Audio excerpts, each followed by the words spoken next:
With that, I'd like to introduce our speaker, Sally Mixon from Abijah's on the Backside. She is the founder of Abijah's.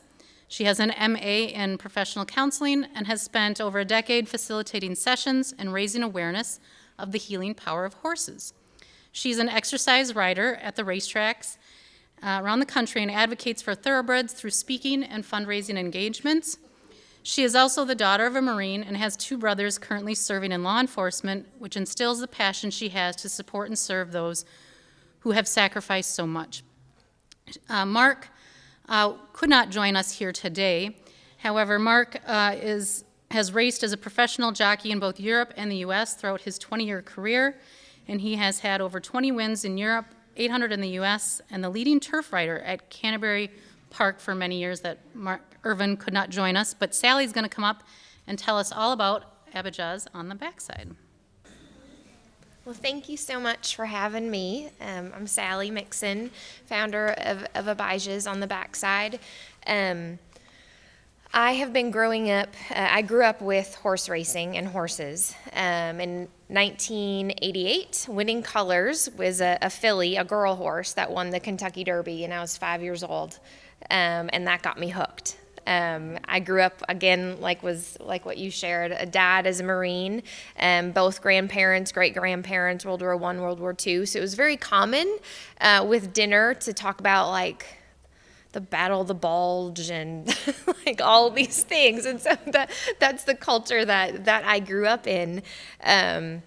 When I was about 5 years old, I started riding horses.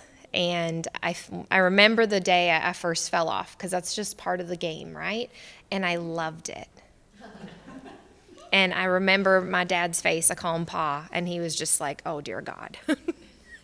So from that point on, continued to ride horses, worked a lot of horses off auctions for people, and then started galloping horses at the racetrack. And so every morning, like this summer at Canterbury Park, I'm at the track at about 6 a.m. I get my first leg up on a horse, and I gallop about a mile and a half.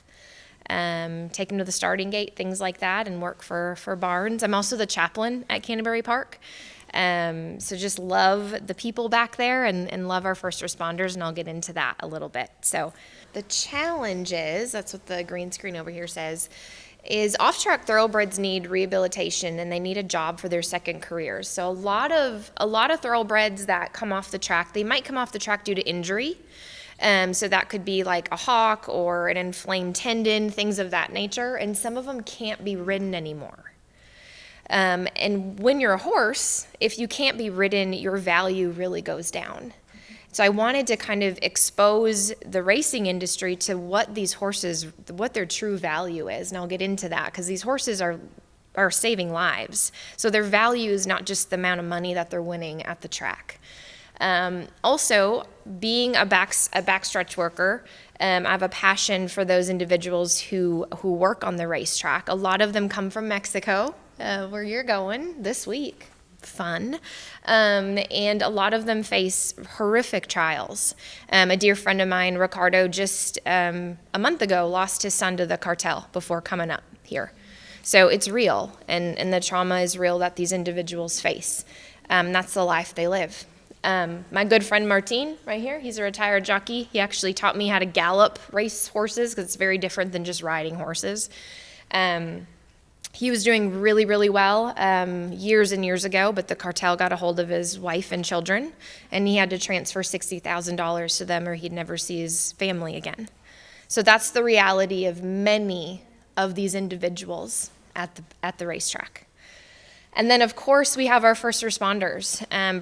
Twin brothers are both in law enforcement. I have many, many friends who are firefighters, law enforcement individuals, nurses, all of the dispatch, all of those individuals. They face many, many, many traumas on a daily basis. So that is the population of who we serve and why. The racing industry, so the whole racing industry in general, needs positive PR. Because most of the time when people hear about horse racing, it's one or two things. The Kentucky Derby, which is super fun, that just happened, or a horse dies on the track. So it's mostly a negative kind of PR that the racetrack is getting, because the public doesn't get to see what I see every day. They don't see the grooms in the morning at 5:30 a.m. singing to their horses or bringing them extra peppermints or carrots. They love peppermints, by the way, and butterscotch candies. So the public doesn't see that, and these horses are truly their livelihood. So they take care of these animals that's second to none. It's pretty incredible. So for me, recognizing kind of all these different struggles within the industry, but also understanding what the horse is all about, I looked at racetracks as having like penicillin. Like at Canterbury Park, there's going to be about 1,200 horses this season. That's a lot of quote unquote penicillin that could save lives. And so I wanted to go and educate the racing industry, and Canterbury Park was the first track to do so, and they said, yes, come in. So I'm going to explain to you what we do, why we do it, or this is why we do it, and then how it works. So at Abijah's, racetracks become a place of healing for horses and the community. We give these horses a second chance. We have 5 horses, 4 thoroughbreds, one that's a non-thoroughbred who's been with me since he was just a little tiny thing. But most of our horses that we work with cannot be ridden. One in particular, her name's Dangerous Wave. I would have brought her, but I have been known to do that at trailer horses everywhere. But she broke her hip, not racing, but she slipped on ice. She was a $100,000 stakes winner, incredible athlete, reminded me a lot of Winning Colors in 1988, looks the same, really fierce, just this crazy driven horse, and she can't run anymore. But now she's saving lives, and she loves her job. So we're giving them a second career, and we're helping the backside stretch or the backstretch workers, first responders, military, and then we're giving horse racing a positive PR. By doing all of this at the track. So how and what this is. So I'm a mental health therapist as well. I hated counseling, by the way. Hated counseling. And then I became one. I almost joined the military, and my dad really asked me not to. So I didn't, but I wanted to give back in a way. And having brothers that are both in law enforcement, you see the decline of their mental health. And it's pretty horrific at times. Many of them are taking their own lives, and I hear about it every day. That's why I personally have Louie as a service dog. I became diagnosed with secondary trauma because I've been doing this work for over 12 years. I work a lot with Navy Special Warfare as well. So a lot of Navy SEALs fly in. So you hear things that the average public never hears. And years and years and years of that, you start struggling yourself. So what we do and how this works is I'm designated in a methodology, a model of therapy called ARCH. In ARCH, there's always a mental health professional in every session and an equine specialist or a horse specialist in every session with a minimum of 4,000 hours of herd dynamic. It's not just riding ability, it's understanding the horse as an animal, as a prey animal, because they are prey. What happens, there's no riding at all. This is not about horsemanship at all. Because these horses are so intuitive, and this is the really weird part, because they're so intuitive, they pick up on what's going on inside of us, and they actually play that out externally. So these military first responder individuals are not just talking about anxiety. They're seeing 1,200 pounds play it out, which is a huge difference. So a horse might all of a sudden begin to pace back and forth in a session. And an officer might say, that's me. Like, that's what I feel like when my anxiety comes up. Or I was in a session, this was years and years ago, but it was so powerful. A woman stepped into the paddock, and eight horses at the time laid down. 8 of them.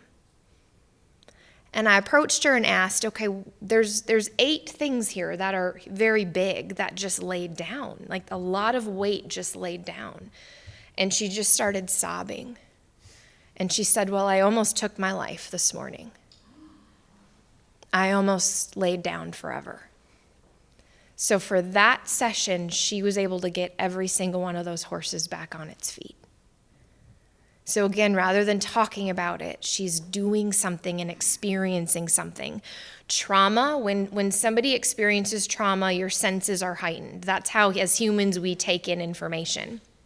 So we see it, we hear it, we smell it, we feel it, right? What happens in this model is it combats that experience with trauma with a positive experience. So she's experiencing what it's like to get back up rather than talking about it. I had an officer recently who every single morning, a St. Paul officer, she would start her day out and she would put her 9mm to her head. And she'd contemplate, should I pull the trigger? She had carried and held too many infants that had passed away. So she started coming to us. She approached the pasture and one of our horses came into contact with her and grabbed her shirt, just started grabbing her. And she was like, what is going on? And we asked her, well, what could this be that's really big, that's powerful? She goes, this is my PTSD. I can't get away from it. It controls me, it follows me. The 8th session, this horse, his name's Finn, he was nowhere to be seen. He was hiding. And she said, you know what? I'm going to go in. I'm going to go into the pasture. I don't even see my PTSD. She steps in and Finn comes around the corner. And again, we know our horses, right? They're our team members. We work with them. Finn comes at her charging, galloping. And again, we're always making sure there's safety, physical, emotional safety. And I'm thinking to myself, what in the world is Finn doing? And I was about ready to step in and stop this horse. And this officer screamed at the top of her lungs, enough. And stop, like just screamed. And PTSD, this horse, slammed on his brakes, walked over to her, sniffed her shoes, and laid down at her feet. So at that moment in time, she looked at us and she said, at 11 o'clock today, PTSD just laid down and I gained back control. So again, it's these types of experiences that are healing and transformative. It's not a Band-Aid. It's not something that you leave a session and you forget what you talked about. You can't forget because it's stored in your body, because it's an experience. That's why people can't forget trauma. All of a sudden they'll be sitting somewhere and they'll smell something and they're right back to Afghanistan. That's what this model does, but in a beautiful, healing, transformative way. It's kind of addicting. I love it. My job is truly to see and bear witness to miracles, and it's because of the power of these animals. I love being a firefighter. I'm very proud of being a firefighter, of getting to do that work. Firefighters go when people are having a bad day. Depending on the severity of the bad day is where it's the hardest. It's very cliche, but I really just wanted to help people. So I had a traumatic call, and I was just struggling, and I just knew that I needed help. Abijah is a mental health organization that incorporates horses to work with military, first responders, the racetrack backside people, and surrounding public who are struggling with PTSD, trauma, depression, anxiety. With Abijah, immediately it was a safe place. One of my partners told me about Abijah's, but unless you're actually doing it, you have no idea. What happens in these sessions is these amazing intuitive thoroughbreds pick up on what's going on internally in a client, and they actually play that out externally. It's one thing to be able to name your feelings, but it's a completely different experience to see it in a 1,000-pound animal and have that 1,000-pound animal act the way that you're feeling. So rather than sitting in traditional talk therapy where you're talking and processing everything that's in your head, we're able to help them get out of their head, and we're able to actually watch what's happening right in front of them and gain some distance between the mental health struggle and themselves.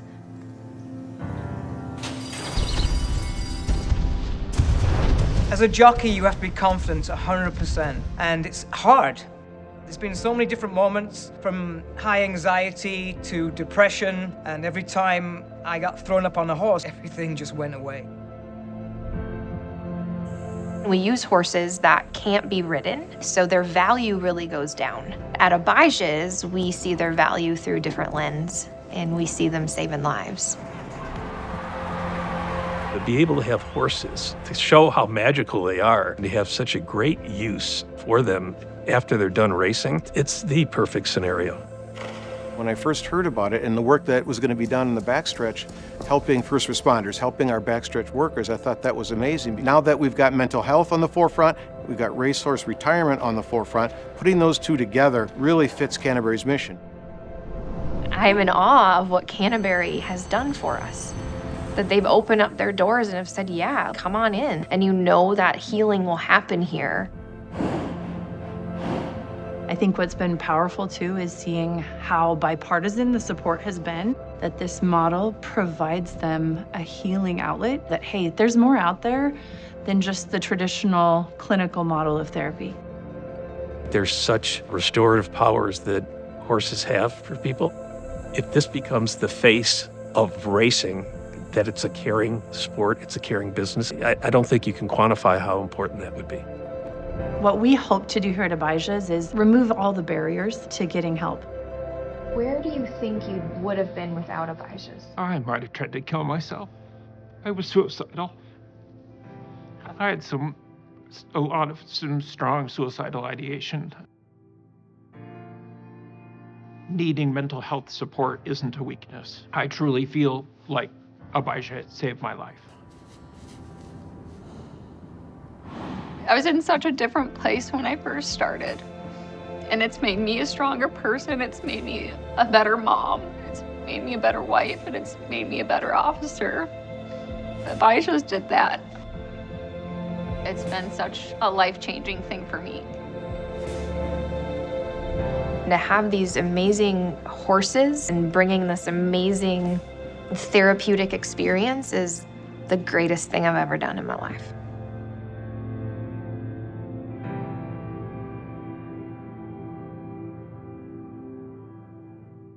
So that's why I wanted to bring these two worlds together, the racing industry and therapy, and work with these two particular populations.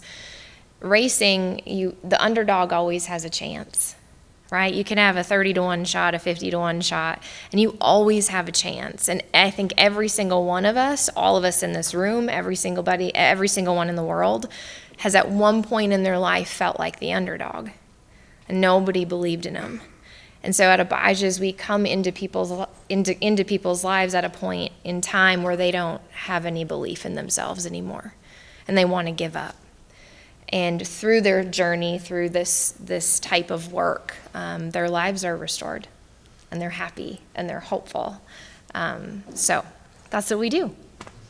Any questions? Any thoughts? Yes. Sally, does Abijah's have a special meaning? It's a word that I've not heard before. Yeah, so no, it's a really good question. Abijah is actually Hebrew. It means the Lord is my father.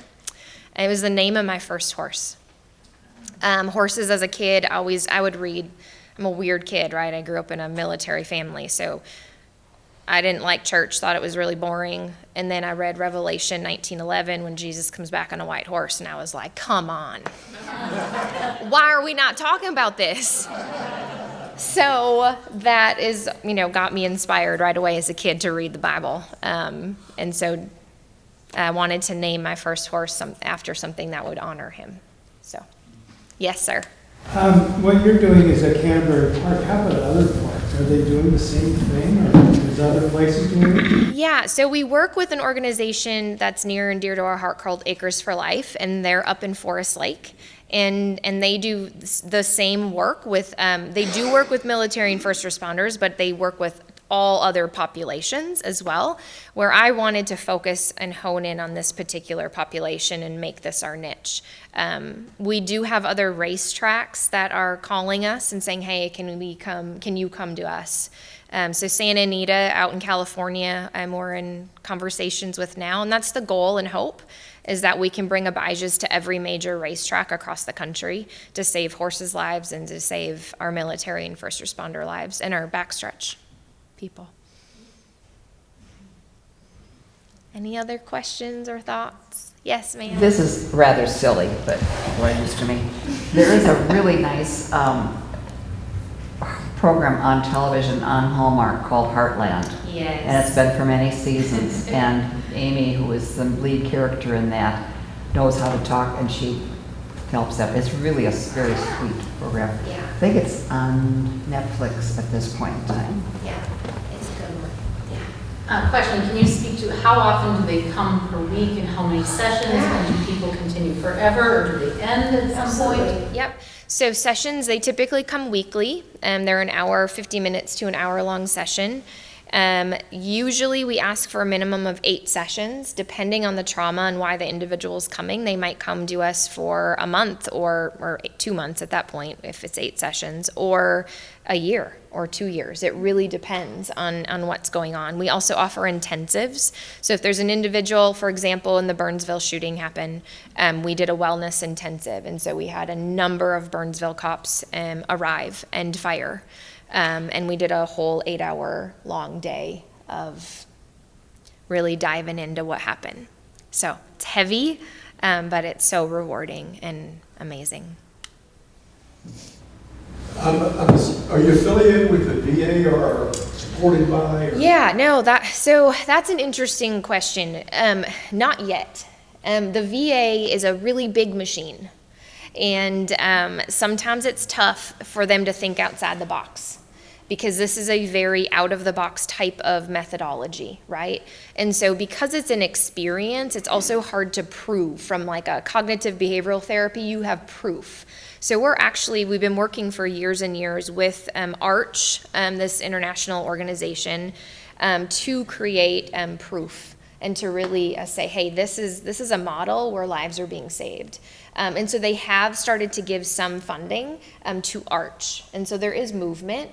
We also receive state legislation funding, $250,000 last year and $250,000 this year, for active fire and active cop, which is amazing. And that went strictly to Abijahs.